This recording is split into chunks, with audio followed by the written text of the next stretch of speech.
Hi, this is Steve Roest, and you're listening to HealthTech Hour on UK Health Radio. Each week, we give you the best news, views, and interviews from the health technology world. From CEOs and founders to entrepreneurs and clinicians. The companies and people that are shaping the future face of healthcare. All on the world's #1 talk health radio.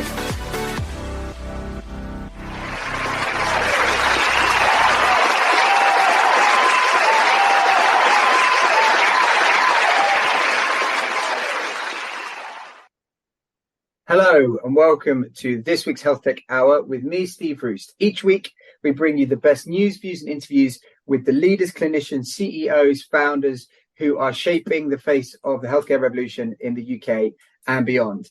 As regular listeners know, I'm a health tech founder myself. My company is called PocDoc. PocDoc support the show, and we are delivering the full cardiovascular pathway digitally, which is all very exciting. If you'd like to find out more, please go to mypocdoc.co.uk. As ever, at the top of the show, I want to say thank you to the team at UK Health Radio for the live platform. Our numbers are really great. We really appreciate you listening. Thank you very much. Thanks for all of the questions and the comments and everything. Thanks to Johan and his team as well for all of the production support. If you are listening on any of the podcast channels, thank you for downloading it. It looks like this month's going to be our best month ever. Last month was our best month ever, and this month has just smashed it. So thank you very much. Also, to let you know, all UK Health Radio shows are available on Spotify now. We have our own channel, HealthTech Hour on Spotify, but we also feature on the UK Health Radio channels, as do all of the other shows on the station. Johan and his team do a fantastic job. So if you head over to the UK Health Radio section on Spotify, you can find all of that stuff. This week marks a return in a big way to the area of women's health. It's been a while since we've dealt with anything specifically in this sector, and I know quite a few people listening have asked us to come back and talk about it, which is we're really happy to do. We have Dr. Claudia Pastides on, who is the Director of Medical Accuracy at Flo Health. Flo Health started as an app for women to track their menstrual cycles, but now is able to do much, much more, not least because it has 48 million active users per month and has longitudinal data for over 100 million people that they've been tracking for 7 years.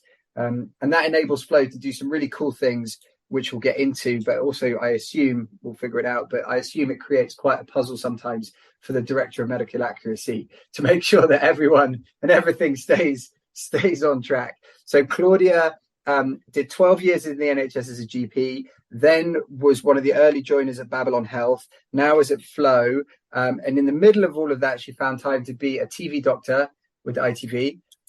So quite busy. So Claudia, welcome to the show. How are you? And also I will say award winner. So Claudia and I, full disclosure, we met for the first time at the MedTech World Awards back in November in Malta, where I was lucky enough to present Claudia with an award. So anyway, Claudia, welcome to the show.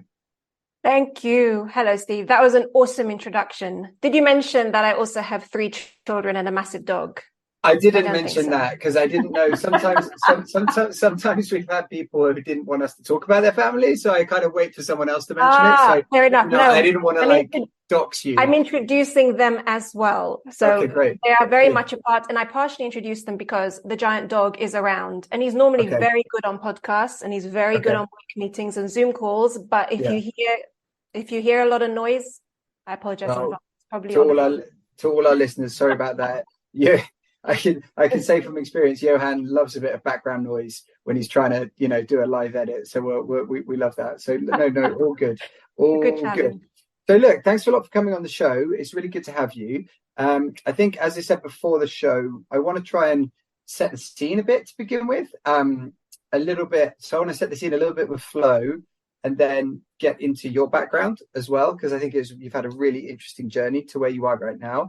And I think that obviously as more and more of our healthcare moves digitally, the role of someone overseeing medical accuracy becomes even more critical as these services scale and more and are asked to do more, right? The kind of shift from being a menstrual cycle tracker into all of the stuff that you're doing now is quite a move.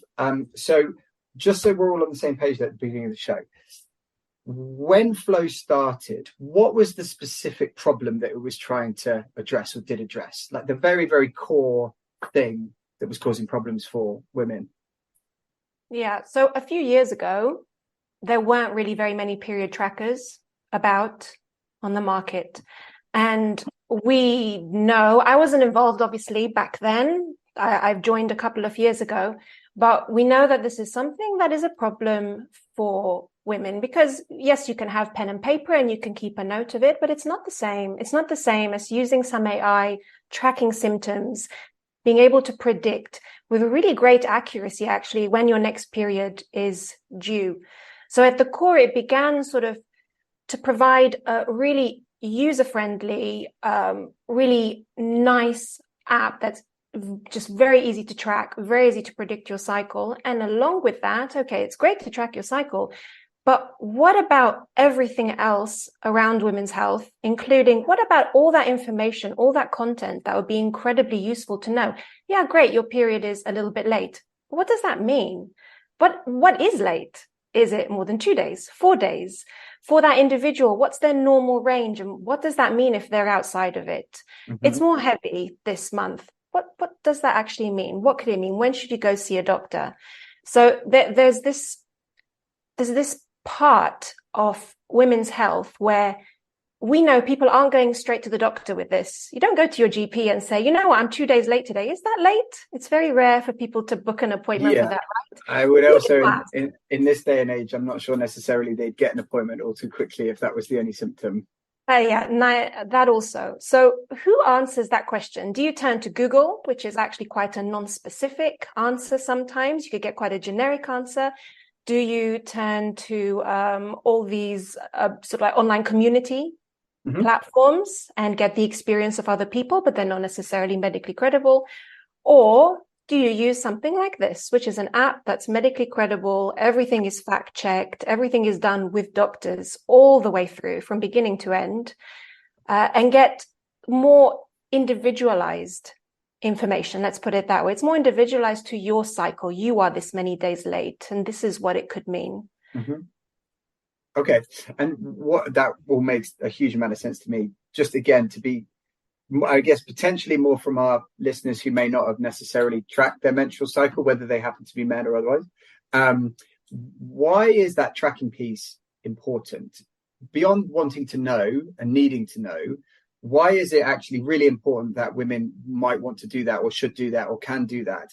And like, I get your point, like pen and paper previously, nightmare, you know what I mean? Like not going to work very well.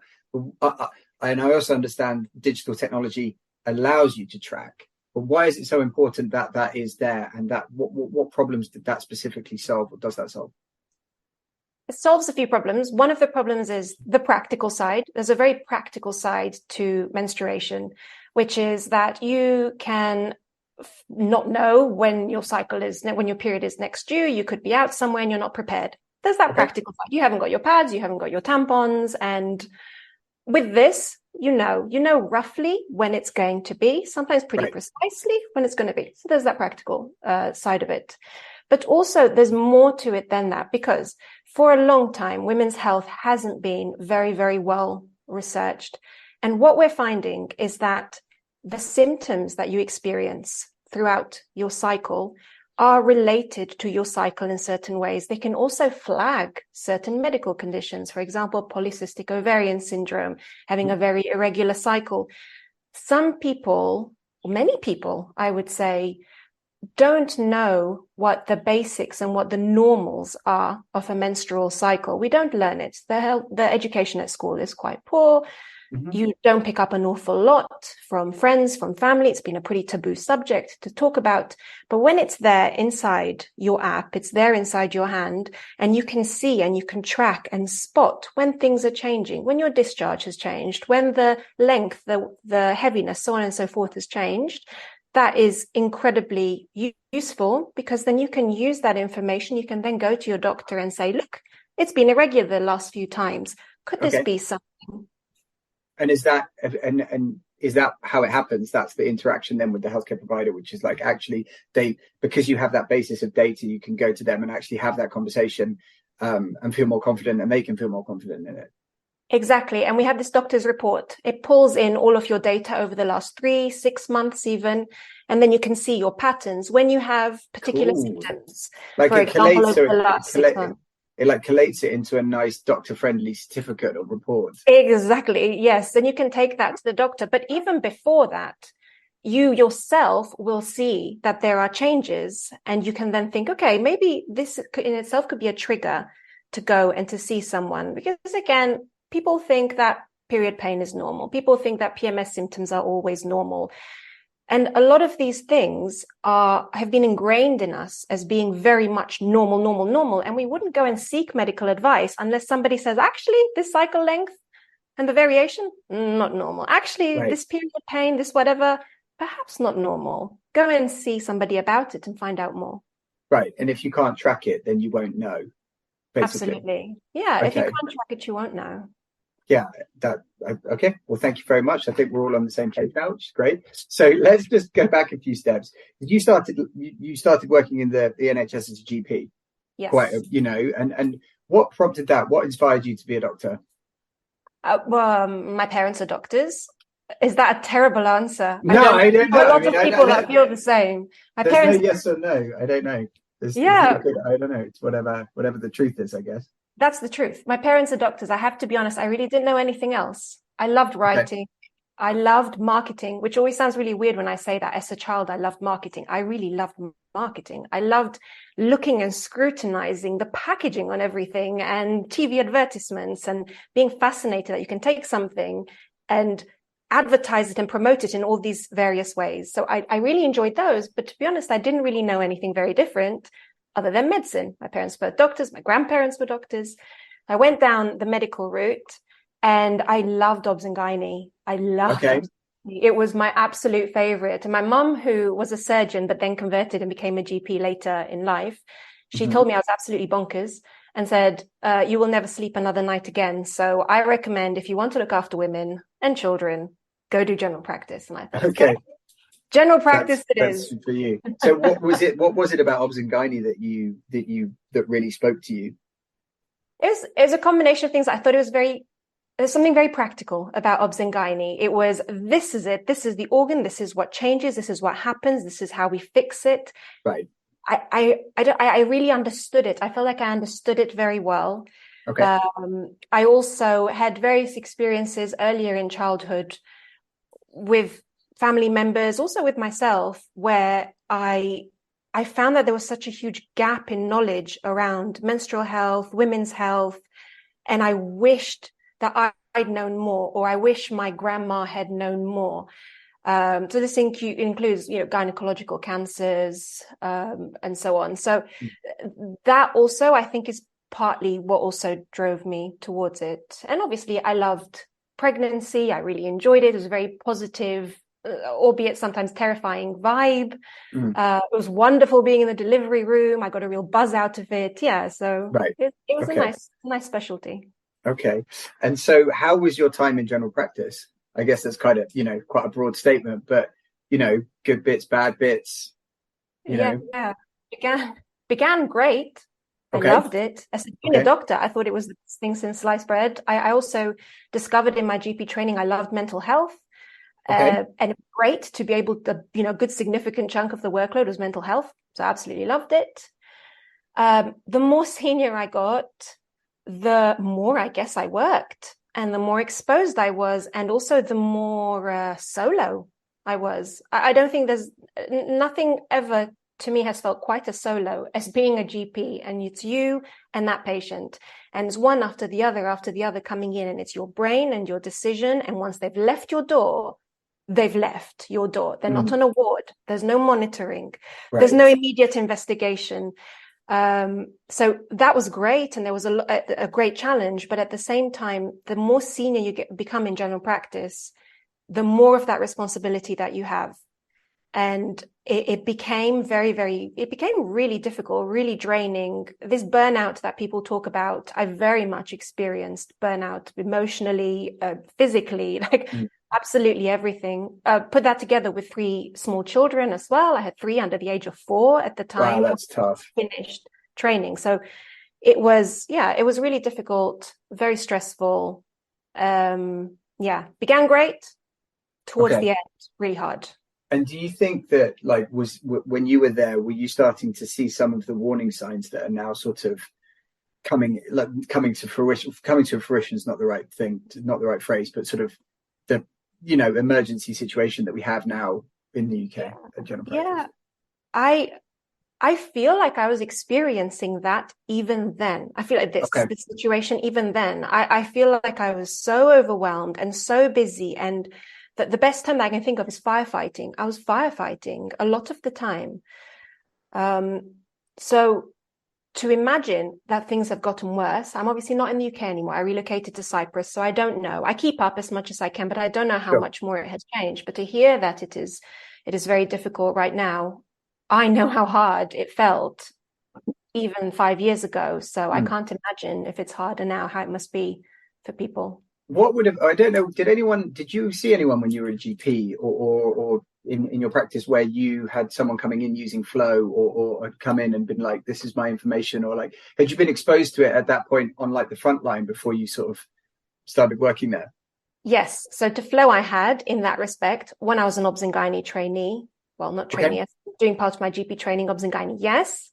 In routine clinic, people coming, this is how it's been, this is what it's like, this is what my cycle looks like. So yes, also in general practice as well. Yeah, so I had been exposed to it, and also I personally had started tracking my own cycle also a few years actually before I joined Flo. Okay. And you were it sounds like kind of reasonably positive towards it, right? When people were coming in and doing that, you felt positive about the fact that they were doing it. Sorry, a different way to ask the question. Did anyone have an issue with it, or is it just generally net positive? Is there any like counter argument as to why you should be doing it? Is there any downside to doing it? To tracking your cycle? Yeah, like, because I know, so I'll give you a good backstory. Like we have people on the show doing that have come up with various different innovations or businesses or so on, and launching a new company or a new pathway or a new solution within an existing healthcare system, generally speaking, there generally tends to be a counter argument somewhere as to like why this won't work, or I don't like it, or I won't use it, or like, I'm just curious if you experienced any of that. I haven't faced that. And actually, we talk to a lot of doctors, and we have a lot of obstetricians and gynecologists and lots of other specialists that we work with and that are involved in checking our content too. And no, I never have, because what's the other option? And the other option is it's the pen and paper that you bring in. Or you don't. Like the other you option don't is at nothing. all. And that is the most frustrating for everybody. There are Instagram reels out there all over the shop just about this exact problem. The obstetrician gynecologist asks you, when was your last period? And you're sort of sitting there looking into space, waiting for some miracle to come, because it's not easy to remember. So definitely, even for doctors, it's been incredibly useful for people to be able to have it very easy to find. The dates are very easy to find. I think that's really interesting. Like 50% of the population, give or take, right? You know, roughly, I assume. Like 51, I think. Okay, sure, whatever. Do you know what I mean? Like around there, plus or minus, have this like ongoing baseline benefit / need to tracking a particular thing that actually it turns out is like relatively simple to keep track of if you have the right tooling and platform and products and stuff like that. That actually turns out that the healthcare system really likes you to track it and keep a track of it.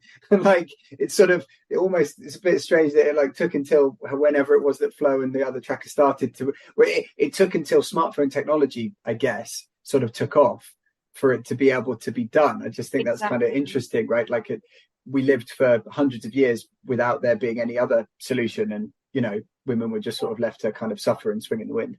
And it's very win-win for everybody. For the user, it's also win-win. It's great for the doctor too.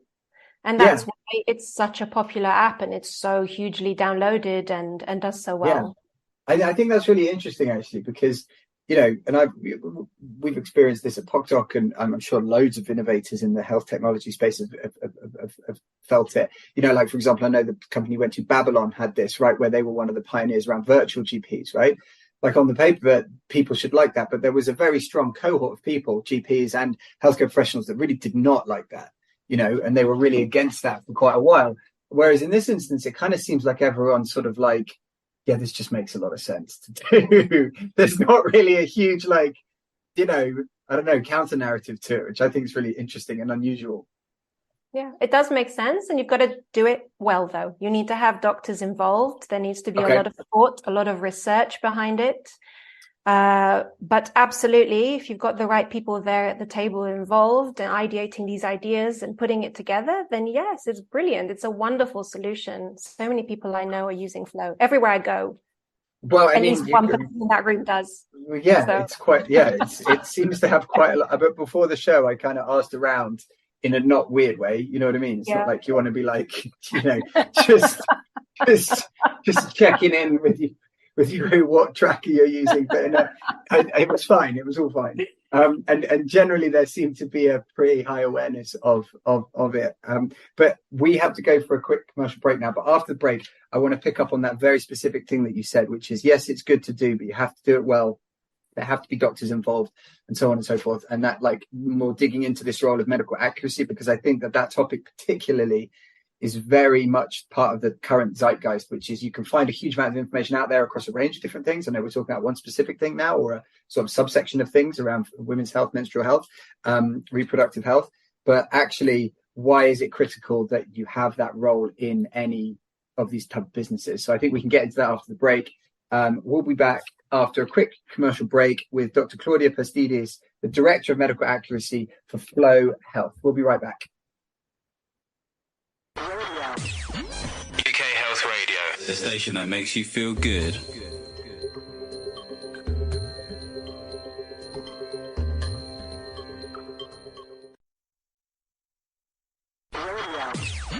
UK Health Radio, the station that makes you feel good.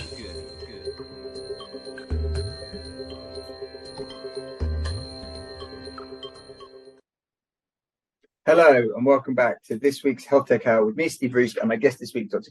Claudia Pastides, who's the Director of Medical Accuracy at Flo Health.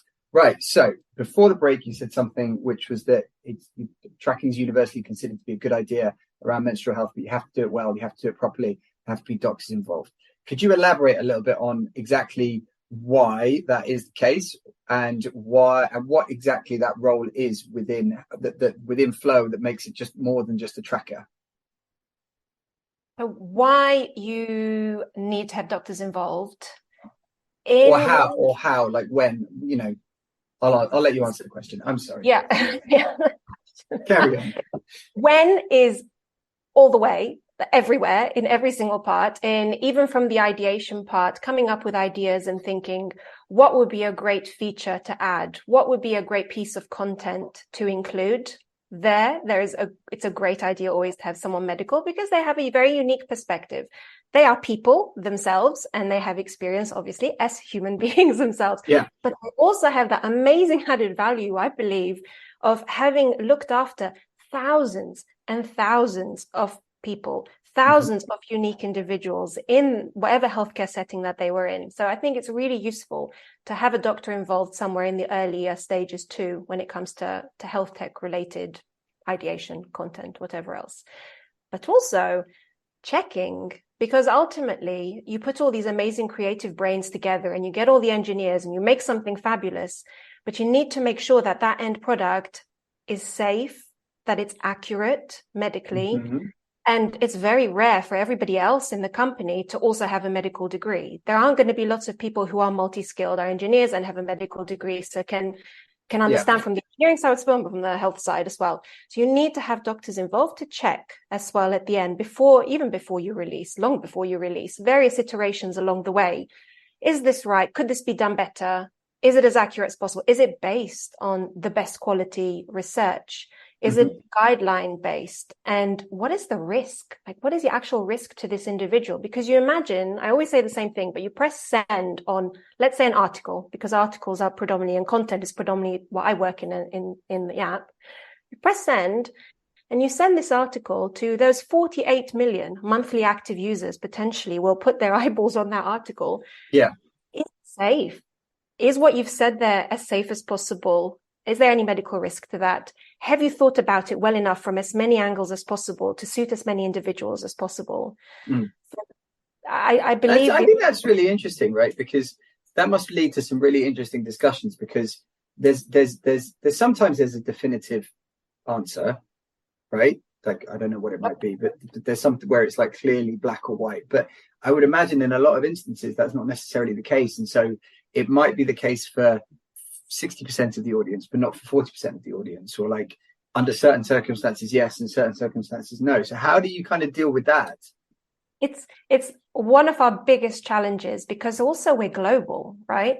We're not just in the UK. We're also in the US. We're also in Brazil. We're also in all these other places. So it is a humongous challenge. Every article, everything that we write, or every widget, or whatever it is that we do inside the app, we need to consider also globally, how appropriate is it? And you might find a guideline. I can give you the most simple example is how often will a period come? So period cycle length. Cycle length in the UK is said to be 23 to 35 days is normal. In the US, it's 21 to 35 days. So even there, when you create your algorithm on what is a normal cycle, what do you go with? 23 to 35, 21 to 35? But in the other audiences, it's 21 to 45. So should we swallow them too? Or should we make a separate segment for the young ones? All of this is so complicated. And that's why it's so great. We've got an internal medical team, because we pull all the data, all the everything, we sit and we have to make a decision, and we make the best possible decision that we can using, our medical experience and all these guidelines together. And that's the way it has to be. That there is no other way. And this is the best way that we found to do it. And what's the interplay between what you decide as individuals and you curate as individuals on the platform, whether that be features or articles or advice or guidance, versus what's originated by some kind of AI or machine learning or, algorithm? How does that kind of interplay between each other? You mean, how is what we create different from if you were... Yeah, I mean, more like, I'm guessing, well, I might be wrong, but there'll be some instances on the platform where it's an algorithm that's providing you, based off of the information that you provide to Flo or the app, there is some information that's generated by algorithms. That information may be curated by individuals, it may not be curated by individuals, but there'll also be a whole nother set of information that's purely originated by individuals. And I guess I'm just interested about the interplay and which sort of, who does what and how that kind of works together. Yeah, that's a good question. We actually have 2 medical directors. And now you've put it that way, I now realize why. It makes so much sense. Right. I'll have to tell our chief medical officer that's must be why. Because there's myself, who looks after the content side, and that's internal content, external content, PR, social media, all of this. And I have a team of doctors who work in my team there. And then we have another director, and his role and his team's role is more to look at the algorithms and to make sure that everything there is okay and as good as possible. So, and as safe as possible. So I'm the medical director for accuracy, and he is for safety. And the safety medical director deals more with that side of things. So I think that's a really interesting way of phrasing it, actually. I think that makes a lot of sense, which is it's a more like a check and a balance that the automated systems or the algorithmic systems are working safely. That makes a lot of sense. So what are the kind of really exciting things that Flo is able to do beyond just tracking your cycle? Because I know there's quite a lot that you are doing that is way beyond just tracking. Yeah, exactly right. So yes, there's the tracking and tracking your symptoms. So not just tracking your cycle, but it's all the symptoms and being able to see how those symptoms fluctuate and if there's patterns for you with those symptoms through your cycle. Also, if you're trying to conceive, there's an arm of the app, let's say, there's a part of the app that helps you if you're trying to conceive, tells you when you're likely to ovulate, the things to look out for, and so on.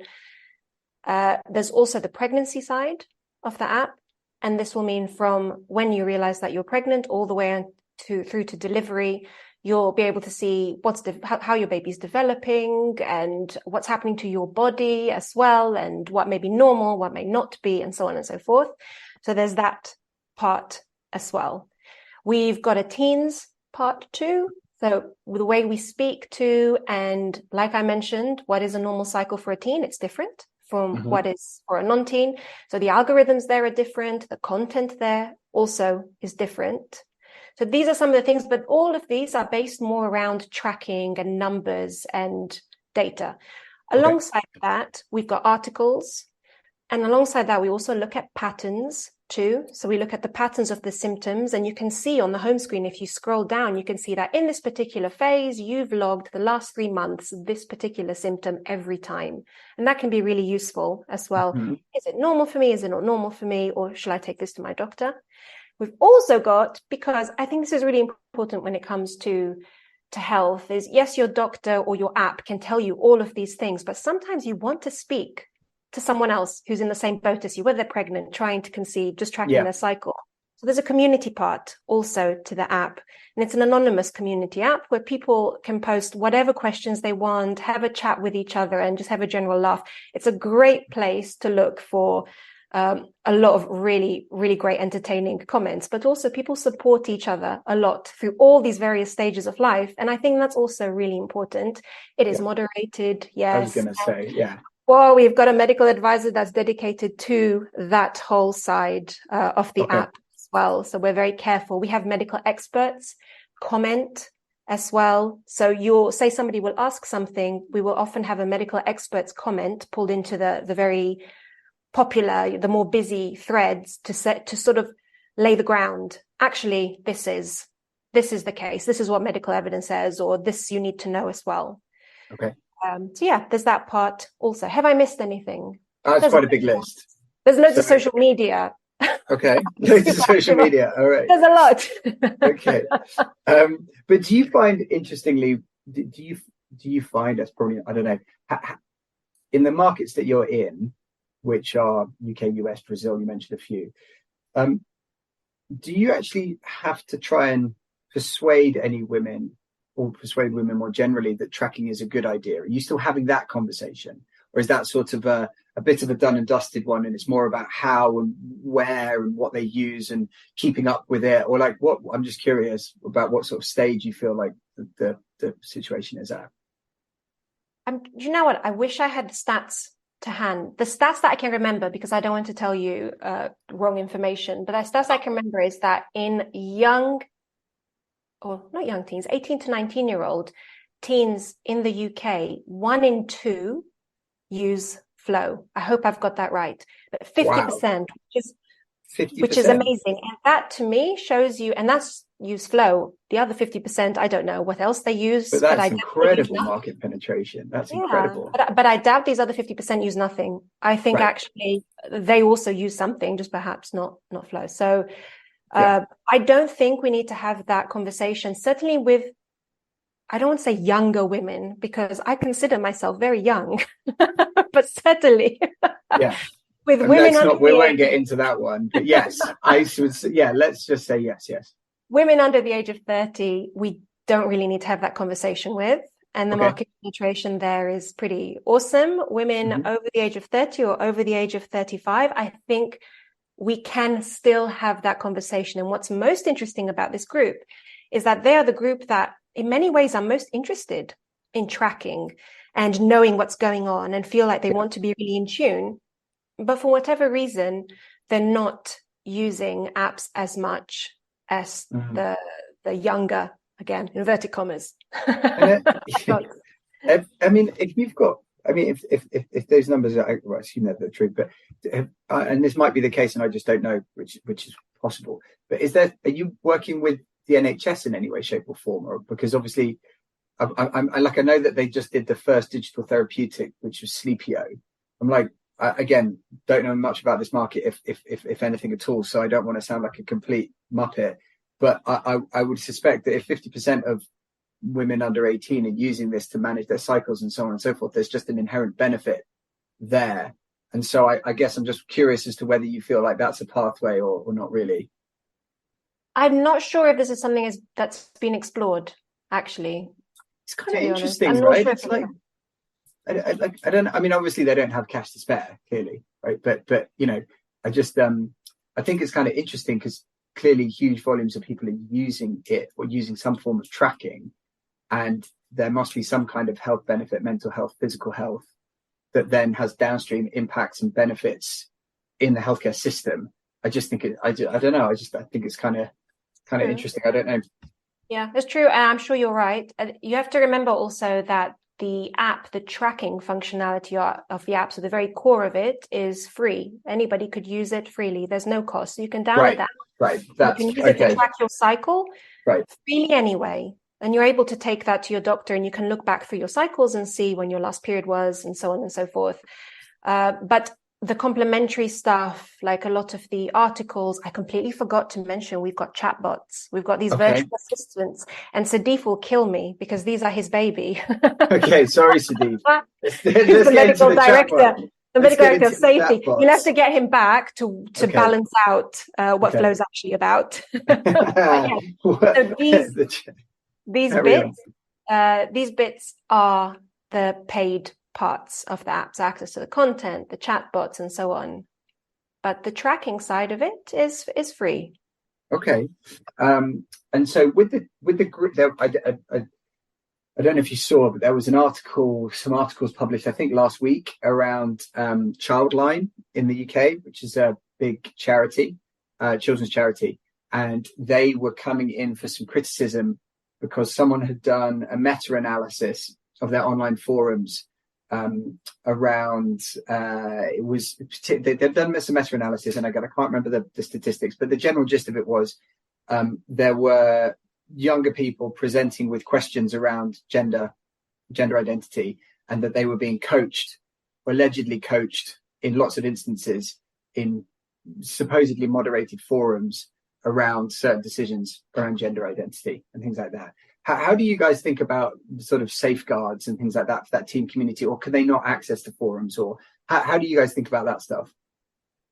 Around checking and monitoring the forums? Yeah, well, like I can imagine. Well, again, I can imagine that young people, questions around menstrual cycles may be bundled up with certain questions around gender identity in certain instances, and certain decisions around treatments or whatever it might be. There might also these things might get conflated in some instances. I see what you mean. And so I'm just interested to see what I'm using that as an example to explore the safeguarding for the younger people. That's of course. No, so it is very much moderated. Actually, the main thing that we are very careful about is that what is put there is not seen as medical advice. And that can be actually really frustrating for our moderators. And this is something that we come across very often, because the best bit about the community is freely being able to speak and say what you want. And that's the engaging bit and the funny bit and the personal story. But it's very easy for something to be misconstrued as medical advice from people who don't have any medical background, any medical credibility. And so we have actually a very, very, very low threshold. We do have a very low threshold to just be extra super careful in the comments that people put there, that they are as safe as possible, aren't providing any medical guidance or information that can be misinterpreted by people. So we take that responsibility very seriously. And everything that goes out there, even the questions, for example, that are put to get conversations going, go via the medical advisors, especially when they are medical feeling in context. That sounds like a huge amount of work. It is a huge amount of work. Keep on top of that. That sounds. And that's why it's so frustrating to the moderating team and to the team there. It is very frustrating, and there is a desire sometimes to relax things a bit, to also get conversation going, not to relax things a bit so that things go all haywire, but just to get conversation going. But you have to balance, right? And when it comes to the medical safety and medical accuracy side of things, we have to balance it a bit more in favor of being as safe as possible. And do you think that's one of the things that again, I don't know the market all that well, but is that one of that emphasis on medical accuracy, professionalism, high level of clinical accuracy, is that something that differentiates Flo from other potential people who are in the tracking space? Yeah, we have a huge, huge onus on medical credibility, on accuracy, on safety. Absolutely huge. And it's really important to us. And actually, the way we produce everything isn't just us. It's also using medical experts So other consultants who are clinically practicing from all around the world to also advise us and also review and check stuff. Mm-hmm. So yeah, we take the medical credibility and accuracy side of things super, super carefully. But I think what also differentiates us is not just that, it's that happy marriage, I think, that Flo does really well, which is why I love working there so much, is where we're able to balance being fun and being engaging and making people want to come back and read something and check something out with the medical credibility. And that is really hard. It's really hard to do, but I think we do that really well. And I think because we do that really well, the app does so well. Yeah, I think that's a really interesting point, which is how do you, because it's not just a tracker, it's a platform, it's a community, it's ongoing advice, it's a website, a brand, a choice for people to interact with it and go on it. It's almost like a social media platform in and of itself, without certain features, anyway, but that like level of engagement, right, which is really hard to do in digital health or in health generally, because a lot of the time you're dealing with an acute problem, and once that acute problem's solved, then why would I continue to need to talk about it until I have my next acute problem? And some of these problems are not problems that people necessarily want to talk about all that much. So I think it's really, really interesting that you guys have managed to crack that at the scale that you have done. Yeah, it's the tracking as well, because we can see when our users most come in, it's that time when they're expecting their period or when they log their period. You get an influx of people at that point, and that's an amazing point to share lots of information about all sorts of other things, including sexual health, for example. Right. Where do you go to get that information? You want to search for something in particular. You don't want to Google it because you don't know what's going to come up, especially when it comes to sexual health stuff. Yeah. Where are you going to go? Actually, there it is. So we can present a lot of this information to people opportunistically also when they're there tracking their cycle. And we talk about stuff in the same way all the time, like in the same medically credible, but as engaging as possible way, whether you're talking about, sex, female ejaculation and whatever else, or whether you're talking about polycystic ovarian syndrome and trying to conceive and ovulation and what you can look out for. We talk about everything is non-taboo, safe space, come, feel very welcome to read about all these things that you don't learn about at school, still feels very taboo, and people don't like to talk about it very much. Right. And here it is in the most engaging and interesting way that we can do it. Okay, I think we're going to pick up on some of that stuff after the next commercial break. So we're going to go into our final part of the show with Dr. Claudia Pastides from Flo Health. We'll be right back after 2 minutes of commercial break. UK Health Radio, the station that makes you feel good.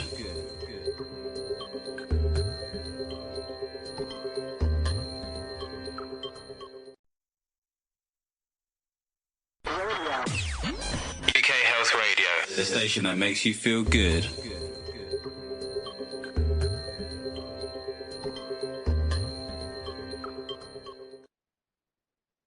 Hello and welcome back to this week's HealthTech Hour with me, Steve Roest, and my guest today, Dr. Claudia Pastides from Flo Health.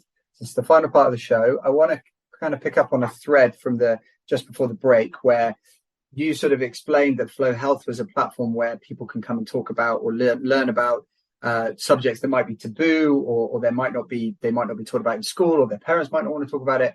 And that led me on to one of the questions I wanted to ask, which is how do you deal with or view or think about different standards of conservatism or social norms in different countries around the area of women's health? I don't know if you are in a country where women's health isn't necessarily is something that's even more taboo than potentially in the UK or the US, or like one country that would be considered extremely conservative. I don't know, but I think I'd like to get your thoughts on that. There's a lot of conservatism in the UK. There is a lot of conservatism in the US. My goodness, we did a health misinformation report very recently, and we asked 2,000 women in the US and 2,000 women in the UK and tried to find where the gaps are in their knowledge and where, what things are still remaining taboo. Huge numbers are ashamed to talk about or even engage in masturbation, are embarrassed to talk about sex to their partner and what they like. Many women think that tampons will loosen your vagina, and having lots of sex will do the same. There's so much misinformation. It's unbelievable still, even now. And how we deal with conservatism. So we see, again, like we saw from these reports, that there are still gaps. And these gaps, I believe, can be really harmful. I really think it can be very harmful if you've got all these taboos and you're worried about something getting loose and you think nipple hair is abnormal and you don't want to talk about sex. It can be negative. It can be really harmful for you. Mm-hmm. So we are pretty unapologetically, this is how it is. Here it is. We've got amazing sex therapists, and they will talk to you about sex and orgasms. And they will talk to you about that because if you look at the definition of what actually is reproductive health, it includes pleasurable sex. It is part of the definition of reproductive health. It's not just your menstrual cycle and medical conditions. That's a big part of it. Yeah. So we're very, unapologetically, here it is. Here's the information. And I guess the good thing about it is that if you don't like it and if you don't enjoy it, you don't have to use it either. So people have the freedom to engage or not to engage. And if they don't like our approach and the way we speak about things, they of course have the freedom not to. But our goal is to make it as universally accessible as possible, to use language that's as accessible as possible, because we have feedback. I read feedback every single day because I love reading user feedback. You imagine we've got all these millions of users. You can imagine how much feedback we get. I love reading the feedback and seeing people from all sorts of parts of the world saying, thank you so much for sharing this information about, let's say, sex, if we're going down that route, because nobody here talks about that. Nobody told me what I might expect. Nobody told me what's normal or how it might feel, or so on and so forth. So we're pretty unapologetically very open about everything to demystify it and remove the taboo as much as possible. I can see that, and I think that there's huge value. This is for me one of the real value adds of digital health, because it transcends national boundaries and it's around massively increasing access, and it's opting in. You're not forcing it on anybody, but also you're providing a huge amount of medical oversight, clinical oversight, accuracy, professionalism. So it's not just kind of like, willy-nilly. Well, it's probably a bad pun, but the it's a very appropriate pun. Yeah, it's a very appropriate pun. It's done in a very very professional manner, as opposed to sort of scandalous or trying to scandalize or trying to disrupt or put people's noses out of joint. So one of the things do you know what countries is it kind of officially available in, so to speak, where you're on the app stores in those countries? It's a lot, I assume. This is terrible. I can't list them all off for you. There are loads, and I can tell you that there's French also, and there's German. So we also translate into various languages. So the penetration is even wider. Not just it's another pun. It's not just UK and US English. Okay. Yeah. That makes sense. It's in lots and lots of countries. I can't possibly list, including in Africa and in Brazil and in France.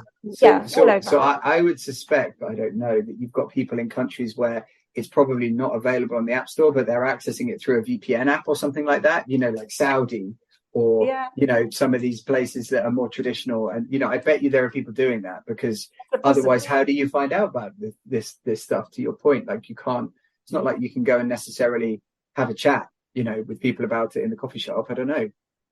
Yeah, absolutely. And that's one of the nicest things. When I was at medical school, I loved health promotion. I loved public health. I was the person that would go to the lectures in the morning on epidemiology when everybody else would term it epidemi holiday. Guys, this is the best bit. Like, how can you be missing out on this information? This is so exciting that you are able to do something that can impact so many people on such a large scale. Being a doctor and doing your one-to-one is fabulous.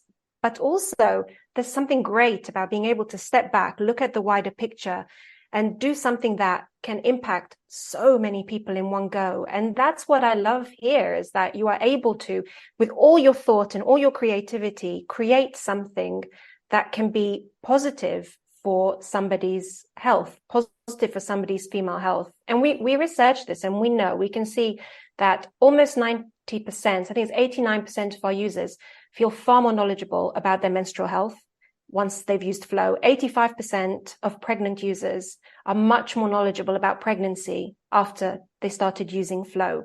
So it's, of course, because the information's there, the articles are there, and it's stuff that you otherwise would not come across so easily or so medically credibly.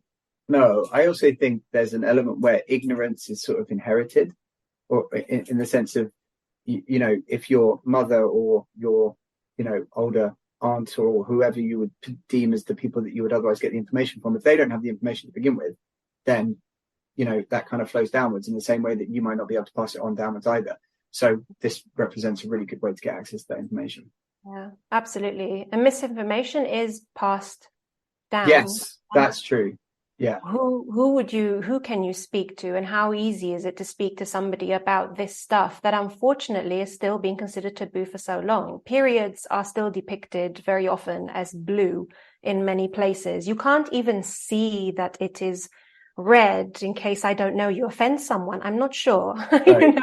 Is it like when they used to do those nappy adverts? I don't know if you remember them back in the day, where they would pour that blue liquid on. Yes. You know, to make it because you couldn't show real. So I don't know. Weird. Yeah, you can't possibly show what it really is. And you think, but why would you want to show that it's red blood? It's too, you know, what are you trying to do? You're just trying to, you know, provoke people. No, actually, if you see something as a thin light blue liquid in a pad, as a 12, 13, even younger, 10, 11, 12, 13, 14, 15-year-old girl whose period hasn't started, and you look at that and you never really see, because your mum's not going to show you, perhaps school isn't going to talk about it or show you what to expect. It's really scary when you first get your period and you think, oh my God, what is this? You had absolutely no idea what to expect. And it's a bodily process that pretty much every woman goes through every single month. You know? For a really long time. It's just one of the most common things. But it's an awkward thing to talk about. Even now, it's still an awkward thing to talk about. So yeah, it's great to be able to be a part of busting some of those myths, making people feel comfortable talking about their female health, because ultimately you're more empowered to get help, to go and see a doctor if you need to find out if that actually is something that you could have treatment for. It's not just normal. Yeah. And I think PCOS is a really good one there, and we've done a couple of shows on that, where I think the guest that we had on said it was on average like 8 or 9 doctor's appointments before a diagnosis of that, which is 7 years. 7 years for endometriosis, sometimes even more than 12. So it just goes to show you how normalized a lot of female health symptoms are. And I think if you're aware of them and you're tracking them and you know what's normal and what's not, you're much more likely to get help earlier. I completely agree. So in the last few minutes of the show, I think what's clear to me, obviously knowing you and speaking to you, is that you clearly value content as a pathway to greater education and understanding and awareness. And you did some work with the ITV as a media medical TV doctor. Like, what is it that and I know that you've spoken on other platforms about the value of content and why you believe in it, but why do you think it's so important and powerful? I think it's important and powerful because it's the best way to convey information. The best way to convey information is through really not just good quality, medically accurate content, but engaging and memorable content. Because exactly as you said earlier, people very often, they'll go and seek advice for the problem they have at that point in time, and then it's gone and that's it. Mm-hmm. But if you put information out there in a way that is also memorable, it's also engaging, it might stick with you. And then when you see somebody experience that symptom, or when you yourself later notice something, you will think back to that and you will have learned something valuable. You will remember it and you'll be able to use it to help you or to help somebody else. So for me, I think having really great quality medical content is just hugely, hugely important and a great adjunct to healthcare as a whole, because you're going to go to your doctor now and again. What about that 99.9% of the time you are not seeing your doctor? if the better the quality content you have that you can turn to, all the better to support you or to help guide you in all that time. And did you come to this organically, or did you kind of have an epiphany type moment about that? I just loved it. No, I always love content. I loved exactly like I said about the marketing. I love taking something and jazzing it up. And that's always been ever since I was very small. I like to have something and make it better or more engaging or more fun or more interesting. And I just started playing around on social media because I really enjoyed it when it started becoming more popular, and there weren't so many doctors on social media, and I was enjoying it. I was playing around about, 12 years ago now. And with that, I realized how much traction that had, how many people were interested actually in talking about health, but in this kind of more open and more lighthearted way, and not just the one-to-one doctor in the room, and nobody ever hears and nobody ever sees. Yeah. And I realized people really loved it, and I also really enjoyed it too. So that's kind of how I fell down. There you go. Path. Great. Well, look, Claudia, we've come to the end of the show. Thank you so much for coming on. It was great. And where do people go if they want to get Flo? For those very few people that don't have it, just download FLO from the App Store. Yep. Just look in the App Store, Google Play Store, on the website. Perfect. Well, Dr. Claudia Pastides from Flo Health, thank you very much for coming on the show. Thank you to everyone for listening. We'll be back again next week.